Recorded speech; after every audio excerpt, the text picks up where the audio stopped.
Hello नमस्कार, जय हिंद, वंदे मातरम। आप देख रहे हैं जियो न्यूज और हम आपके लिए लेकर आए हैं देश दुनिया की आपके राज्य शहर की सिलेक्टेड काम की फटाफट बड़ी खबरें। लेकिन उससे पहले यदि आपने हमारे चैनल को सब्सक्राइब नहीं किया है तो चैनल को सब्सक्राइब करके बेल नोटिफिकेशन ऑन करें और इस वीडियो को ज्यादा से ज्यादा लाइक और शेयर करें। बड़ी खबरें देखने से पहले आपके लिए आज का सवाल, 5 नदियों की भूमि के नाम से भारत के किस राज्य को जाना जाता है? Option A Haryana, option B Punjab, option C Uttar Pradesh और ऑप्शन डी जम्मू कश्मीर। इस सवाल का जवाब हमें कमेंट करें और आप किस राज्य और शहर की ज्यादा खबरें देखना चाहते हैं हमें कमेंट करके बताएं ताकि हम आपके राज्य शहर की ज्यादा खबरें दिखा सकें। चलिए अब देखते हैं आज की फटाफट बड़ी खबरें। यूपी में अब ट्रैफिक रूल तोड़ा तो एआई तुरंत पकड़ेगा, तेज स्पीड, मोबाइल पर बात करना पड़ेगा महंगा, चालान वसूली तेज होगी।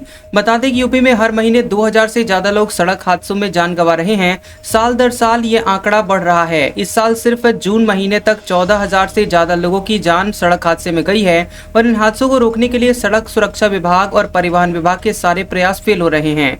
ऐसे में अब यूपी में एआई यानी आर्टिफिशियल इंटेलिजेंस का इस्तेमाल सड़क हादसे रोकने की कवायद शुरू कर दी गई है और यहाँ केंद्र सरकार ने इसके लिए पायलट प्रोजेक्ट को मंजूरी भी दे दी है। यूपी में एआई आधारित सड़क सुरक्षा मॉडल का प्रोजेक्ट सफल हुआ तो इसे पूरे देश में लागू किया जाएगा। यूपी के जिला अस्पताल बनेंगे प्राइवेट जैसे, कैंसर हार्ट का इलाज होगा, काबिल डॉक्टर तैनात होंगे, रांची मॉडल अपनाने की तैयारी। हार्ट की बीमारी और कैंसर का इलाज यूपी के जिला अस्पतालों में होने लगे। न्यूरोलॉजी, न्यूरोसर्जन, आंखों का इलाज, हड्डी और घुटना प्रत्यारोपण जैसी सेवाएं मिलने लगे तो जाहिर सी बात है कि लोगों को बहुत ज्यादा राहत मिलेगी। लेकिन अब ऐसा होने वाला है। यूपी के जिला अस्पतालों का रांची मॉडल पर कायाकल्प करने की तैयारी है और जिला अस्पतालों में न सिर्फ डॉक्टरों की कमी दूर होगी बल्कि सुपर स्पेशलिस्ट डॉक्टर भी तैनात होंगे। इस तरह की जरूरी जांचों के लिए कहीं और भटकना नहीं पड़ेगा। टीएमसी सांसद कल्याण बनर्जी का लोकसभा चीफ व्हिप पद से इस्तीफा, महुआ मोइत्रा से विवाद के बीच उठाया कदम। महिला सांसद ने कल्याण बनर्जी को सुअर कहा था। तृणमूल कांग्रेस यानी टीएमसी सांसद कल्याण बनर्जी ने 4 अगस्त को लोकसभा में पार्टी के चीफ व्हिप पद से इस्तीफा दे दिया है। आरोप लगाया गया कि उन्हें सांसदों के बीच खराब समन्वय के लिए गलत तरीके से दोषी ठहराया जा रहा है। उन्होंने ये भी आरोप लगाया कि पार्टी सांसद महुआ मोइत्रा पर सार्वजनिक तौर पर उनके खिलाफ अपमानजनक टिप्पणी करने का भी आरोप लगा है। बता दें कि यहाँ कल्याण के इस्तीफे के बाद पार्टी महासचिव अभिषेक बनर्जी नई व्हिप चुने गए हैं।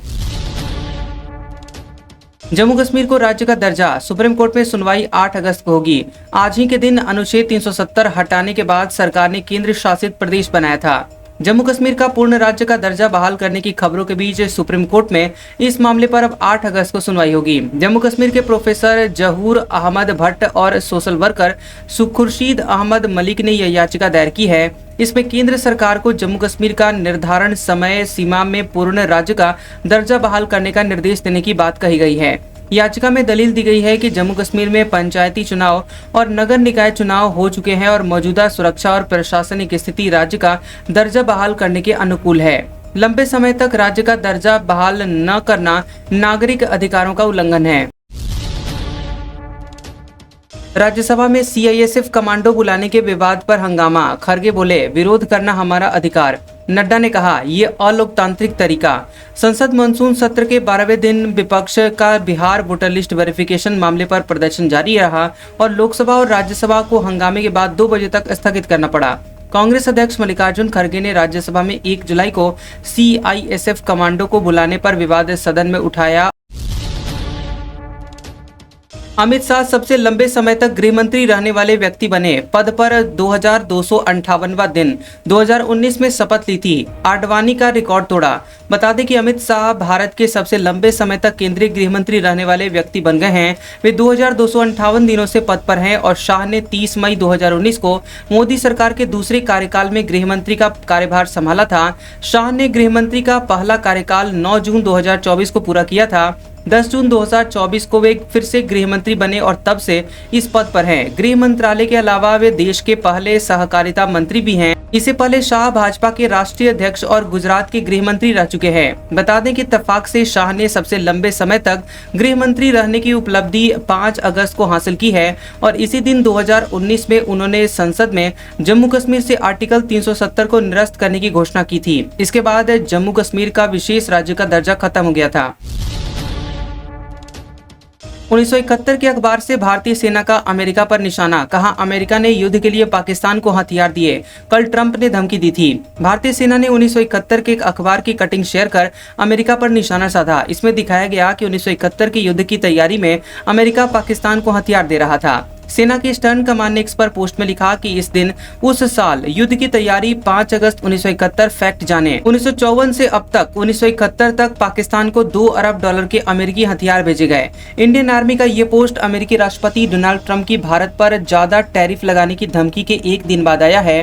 ट्रंप ने कहा था कि भारत रूस से सस्ता तेल खरीद कर उसे खुले बाजार में मुनाफे के साथ बेच रहा है। मैं भारत पर लगने वाले टैरिफ में भारी इजाफा करूंगा।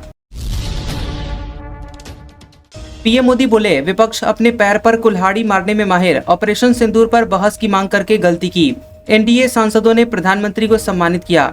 दिल्ली स्थित संसद भवन परिसर में एनडीए संसदीय दल की बैठक हुई। इसमें एनडीए सांसदों ने ऑपरेशन सिंदूर और ऑपरेशन महादेव की सफलता पर पीएम नरेंद्र मोदी को सम्मानित किया। रक्षा मंत्री राजनाथ सिंह ने पीएम को हार पहनाया। सांसदों ने हर हर महादेव, भारत माता की जय के नारे लगाए। मीडिया रिपोर्ट्स के मुताबिक पीएम मोदी ने सांसदों को संबोधन में अपने कहा कि संसद में ऑपरेशन सिंदूर पर चर्चा की मांग करके विपक्ष ने गलती की, इसमें उनकी ही फजीहत हुई है। विपक्ष अपने पैर पर कुल्हाड़ी मारने में माहिर है। विपक्ष रोज ऐसी चर्चा कराए, हम इस फील्ड में माहिर हैं। प्रियंका गांधी बोली, जज तय नहीं करेंगे कि कौन सच्चा भारतीय है और कौन नहीं। सेना पर बयान को लेकर सुप्रीम कोर्ट ने कहा था, राहुल गांधी सच्चे भारतीय होते तो ऐसा न कहते। कांग्रेस महासचिव प्रियंका गांधी वाड्रा ने संसद परिसर में कहा कि माननीय जजों का पूरा सम्मान रखते हुए मैं ये कहना चाहती हूँ कि वे ये तय नहीं करेंगे कि सच्चा भारतीय कौन है। उन्होंने कहा कि सरकार से सवाल पूछना विपक्ष के नेता का कर्तव्य है। मेरा भाई कभी भी सेना के खिलाफ नहीं बोलेगा, उनके प्रति सम्मान रखता है। भाई की बातों का गलत मतलब निकाला गया।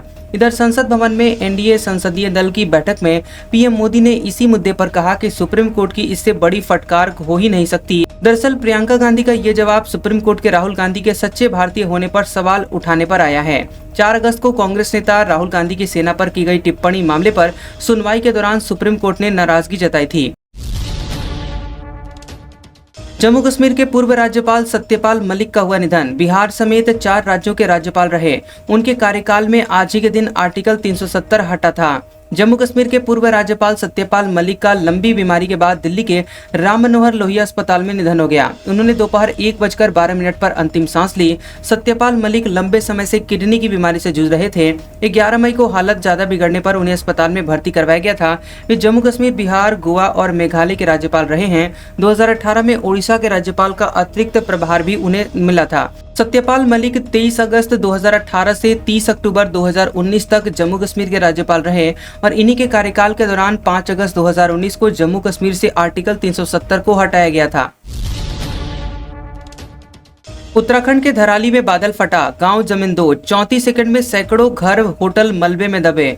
4 की जान गई, 50 से ज्यादा लोग लापता। उत्तराखंड के धराली में बादल फटने से खीर गंगा गांव बह गया और घटना मंगलवार दोपहर 1:45 पर हुई है। घटना के कई वीडियोज और फोटोज भी सामने आए हैं। इनमें देखा जा सकता है कि पहाड़ी से बारिश का पानी और मलबा आया और मात्र 34 सेकंड में ही पूरा का पूरा गाँव बहा ले गया। उत्तरकाशी के डीएम प्रशांत आर्य ने बताया कि अब तक 4 लोगों की जान जाने की खबर मिली है और 50 से ज्यादा लोग लापता हैं। कई लोगों के मलबे में दबे होने की खबर है। धरावी गांव देहरादून से 218 किलोमीटर और गंगोत्री धाम से 10 किलोमीटर दूर है। रेस्क्यू टीम, एसडीआरएफ, एनडीआरएफ के साथ आर्मी भी मौके पर पहुंच गई है। ब्राजील के पूर्व राष्ट्रपति बोल्सोनारो को नजरबंद करने का आदेश, सुप्रीम कोर्ट का फैसला।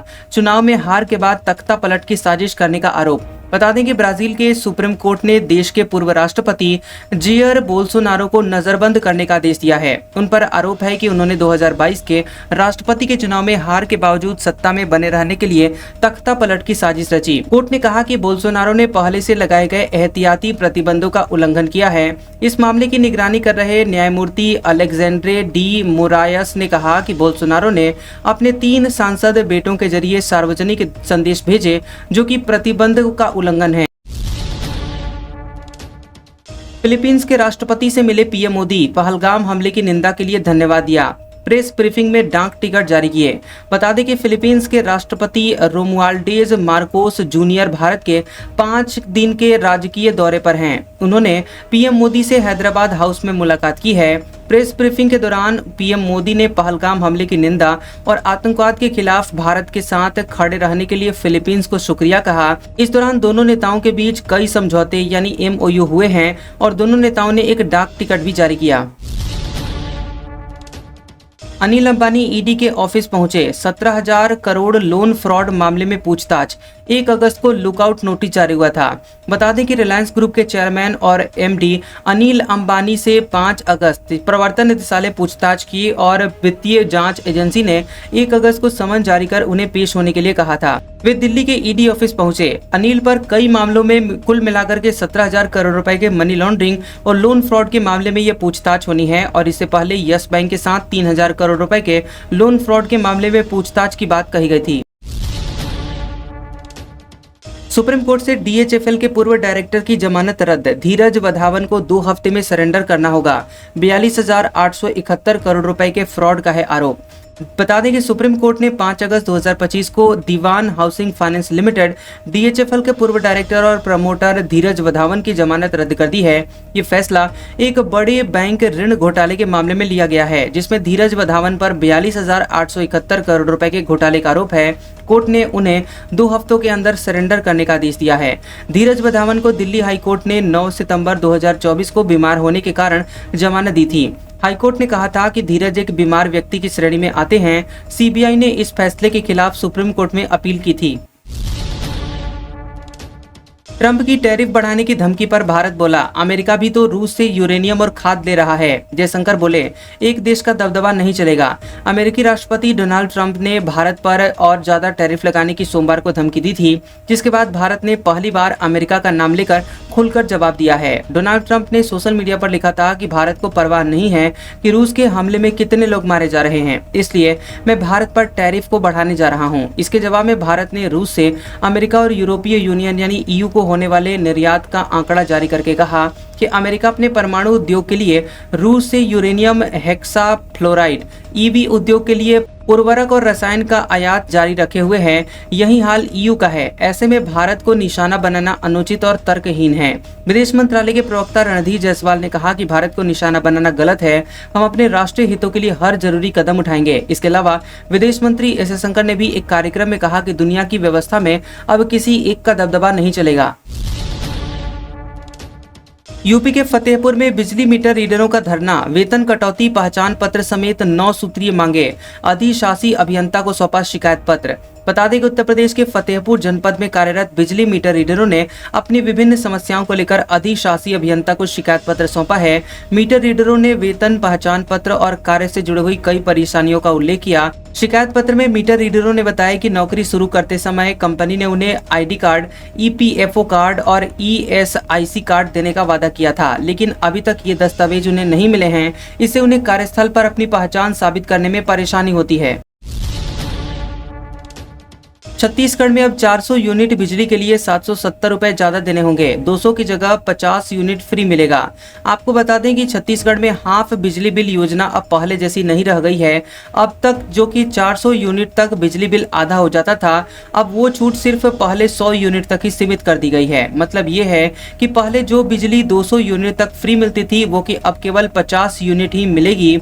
हाफ बिजली बिल योजना को संशोधित करते हुए बिजली उपभोक्ताओं के लिए मिलने वाली रियायत को कम कर दिया गया है। बता दें कि 1 मार्च 2019 को हाफ बिजली बिल योजना शुरू की गई थी। इसका मकसद घरेलू उपभोक्ताओं को महंगाई से राहत देना था। योजना के तहत अगर कोई उपभोक्ता 400 यूनिट या फिर उससे कम बिजली उपयोग करता था तो उसे कुल बिल का सिर्फ आधा ही भुगतान करना होता था। इतना ही नहीं, अगर किसी उपभोक्ता की खपत 400 यूनिट से अधिक होती थी तब भी उसे पहले 400 यूनिट पर हाफ बिजली बिल का फायदा मिलता था और इसके बाद यूनिट की दरों के हिसाब से उसको भुगतान करना पड़ता था। लेकिन अब ये सारा नियम बदल चुका है।